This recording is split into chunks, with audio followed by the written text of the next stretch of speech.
When you've started a project in the Parallax template, you may discover that there are 12 levels in the template by default.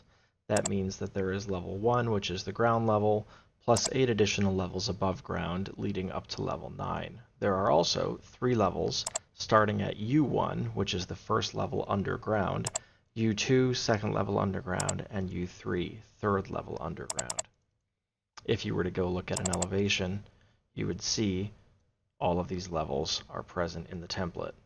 You'd also find that there are views created for all of these levels, and that there are also sheets created for all of these levels as well. This is what contributes to the template being quite large and having a large number of sheets set up.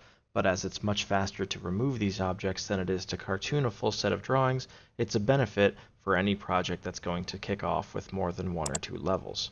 For instance, if we expand the project browser, you will see that there are sheets also set up for levels 1 through 9 and all the way down to U3. For this reason, if we need to start a project that has less levels than that, while we could just go into an elevation view and then grab the levels we don't need and hit delete, this would get rid of the views, but it would not get rid of all of the sheets. For that reason, there are Dynamo Graphs included that will get rid of both the levels and the views, the partial plan views that are not needed for your project team. We'll show you those in the next video. In addition, if you were to go back down to the sheets, you would also see that for each level, there are 9 area plans or partial plans, as they're called in this template. If you were to go to the view called Coordination Plan, Find Things Here, and open level 1, you would actually see that in what we call the project area, there are actually 9 scope boxes as well. So there is scope box partial plan 1, scope box partial plan 2, all the way up to partial plan 9. There is also a scope box called overall plan 30 by 42.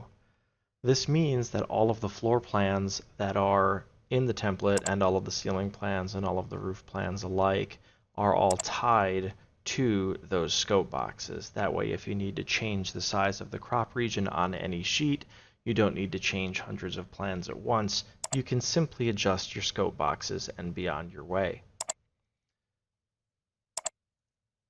Similar to deleting levels in a project, you may come across a project that is shaped similar to this, where you want to keep some of the area plans, but you don't want to keep all of them. In this case, you would want to keep partial plans 1, 2, 3, 4, 5, 6, and possibly just number 9, or number 8 in this case. But if we do this, let's say you just wanted to keep number 9, so you wanted 7 and 8 to go away. There is a Dynamo Graph provided with this template that will be shown in the workflow videos that will allow you to go through and delete the scope boxes and the views and any schedules and the sheets that are associated with partial plan scope box 7 and partial plan scope box 8.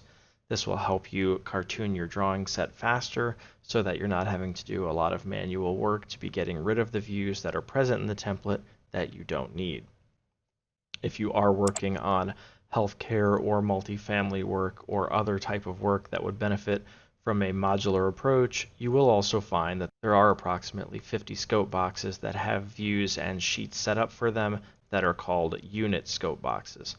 These can be used for basically designing multifamily residential units or healthcare patient rooms where you want to design and document the units out of context prior to getting them model grouped and carried into the buildings as well. That will be shown in a workflow video as well.